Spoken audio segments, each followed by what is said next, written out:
Hey, everybody. Welcome back to Tuesday. This is Training Tuesday of our week 3 of Quality Quarantine.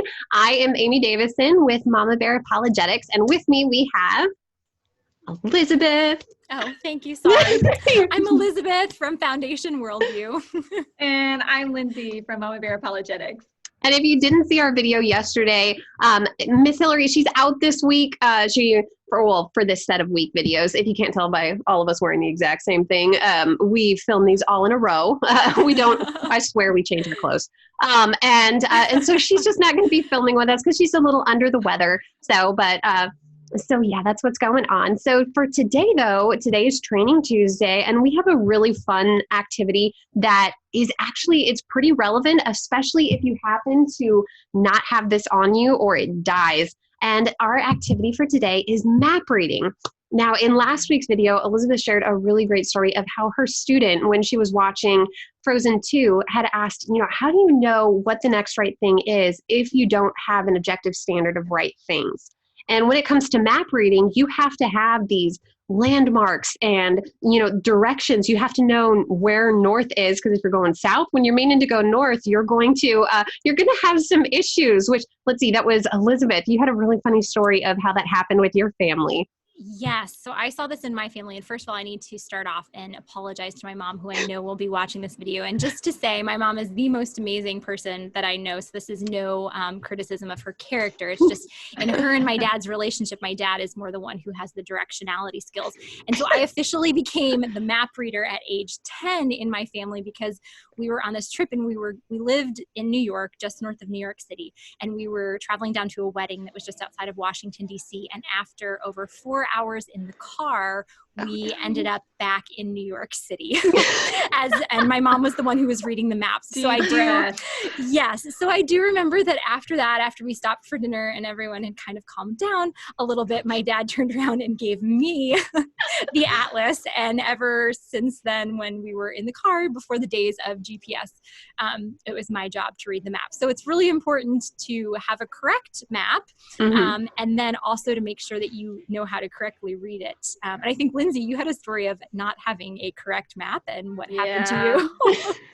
So for those of you who don't know, I don't have a smartphone. I have a flip phone. You've got a cool flip phone. And this does not have a GPS or a map system, or what's the thing that y'all use? Waze. I use Waze. Yeah, it doesn't have Waze on it. And so when I was planning our trip to LA 2 years ago for the first WIA conference, and then last year as well, I brought my daughters with me, one each.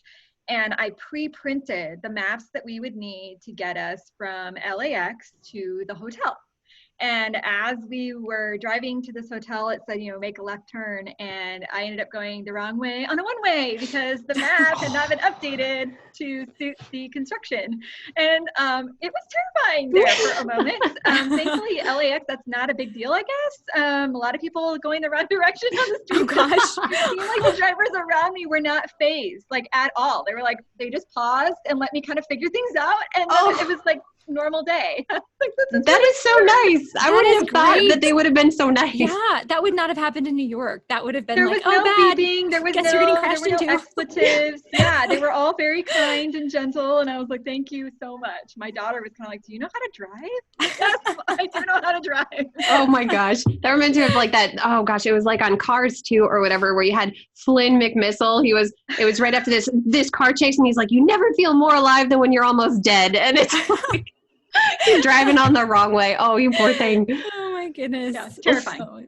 So one of the fun things that you can do with maps is, of course, we want to be respectful of what we're being advised by our government authorities. And so if you're doing this just inside your house, and especially this one is really good for littles, is if you've got small ones, most folks will have painter's tape in their house. And so what you could do is you can make sort of these little pathways. You can do little taped arrows and things just for your little kids to kind of get used to, okay, we're going to try and get to the kitchen, but we're going to follow this little, this area here. We're going to go through the bathroom first, and then we're going to take a loop through the bedrooms. And there was one video on Twitter that's really cute of this little boy, and he's 2. He's just in his underpants, and he's running through this little obstacle course. And it's a great way to kind of help kids look for for landmarks and also helpful for following directions as well. And Elizabeth, you mentioned a good one too for just sort of kind of daydreaming of what it's going to be like when we can leave our houses for, something other than a grocery run. You had an idea of what to do with maps as well. Yeah, even just to make it really practical, just to have our kids find a location that they would love to go to, like once we're no longer under this social distancing or quarantine order, that just where do we want to go, like once we can go there, and then actually find it on a map and map out, okay, like what directions do we have to go, like what streets do we have to turn on, like what direction are we turning, and then like do we usually take the most efficient route there, or is there a new route that we can try? So just something really practical to think about, how much we're going to enjoy going out once we can again, but also to just practice map skills, like which direction do we have to turn? What's the most efficient way to get there? So that could be a fun activity to do. Now, Lindsey, I have to ask, so you print off the directions to wherever you need to go and you just follow it that way, which is, I'm so impressed with. I'm too much of a wuss and dependent upon Waze to do that. Now, do you ever like hop on Google Earth and sort of like track out, how you can like see from the car's view? Have you ever done that before? Yeah. And I like to do that when I'm going on walks, right? Oh. So that you can preview, it gives you the times too, the estimated time when you're walking, the estimated time when you're driving. And so I like to do that. I did that for the second trip to LA, is we did what are the best ways to walk? Because it's not always the same for driving, right? If you're navigating downtown LA, you're not driving downtown LA, you're walking downtown LA. So it was, what are the best ways to get, I went to the Church of Scientology. So what is the best way to get to the Church of Scientology from the stars, the walk, the stars walk? And just, maps are available, but they have to be updated. And we really like directions in our home, and where are we facing right now? Like, I know I'm facing west right now, but not all of our guests would know that. So we've talked about maybe putting mountains on the wall facing west, because that reminds us of Colorado, and where we lived in Colorado, is, west was where the mountains were. And that makes it really easy to figure out which way you're going. By the way, oh, I know which way I'm going because the mountains are right there, and you can really not get lost in Colorado. But we don't have mountains here in Texas. So how can we get creative in showing our kids which direction we're facing? And so mountains painted on the wall would be kind of a thing we'd do. Oh, and honestly, that is such a good idea, to where you could even have your kids pick out, maybe it's a favorite vacation spot that they went to, or, if they've got a favorite city or a landmark that they think is so neat, where you can actually say, okay, you've got your favorite landmark. Now let's figure out which direction that is, and have them maybe draw a picture or something, or, paint. I love how you painted your porch. They could paint it or whatever and put it exactly where it is directionally from on their room. Kind of like how you see those signposts that are saying, oh, New York is this way, Tokyo. I always think of MASH. And so that would be a good way to do that too. Oh yeah. I love that. And that's really, that's, I don't know, that's just really creative, and it's fun, and it's really practical, just to think like, oh, this landmark that I love, it's in this direction from our house. And then Lindsey, I was thinking when you're talking about going to the Church of Scientology, it's a very you thing to do. And so I love that. I love that you did that. But so what I do is I create curriculum, worldview and apologetics curriculum for kids. And so I actually love to use maps as an analogy for a worldview, that we can have a correct worldview map, or that lines up with reality, or we can have an incorrect worldview map that doesn't line up with reality. So even just to talk through with our kids, so if we believe something that's not true, like if we thought that we were facing north and we were really facing south, and we then followed these directions, like what would happen? Like we're not going to end up in our desired location, or we're going to get lost, or we could, heck, there could be a cliff in this direction that we have no idea about. So even just to tie that in again, just with, like these objective truths, that it's important for us to have a correct map, and then to be able to read it correctly.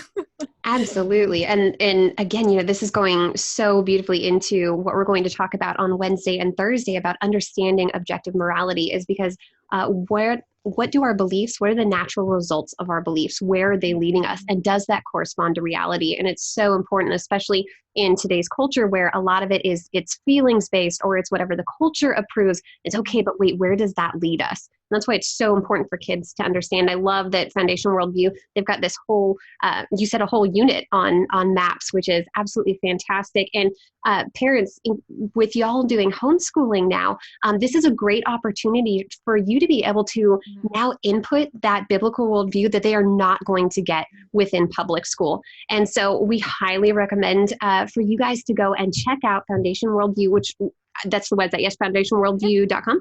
Yep. Hop on there. You can actually get a free sample of what is in the curriculum.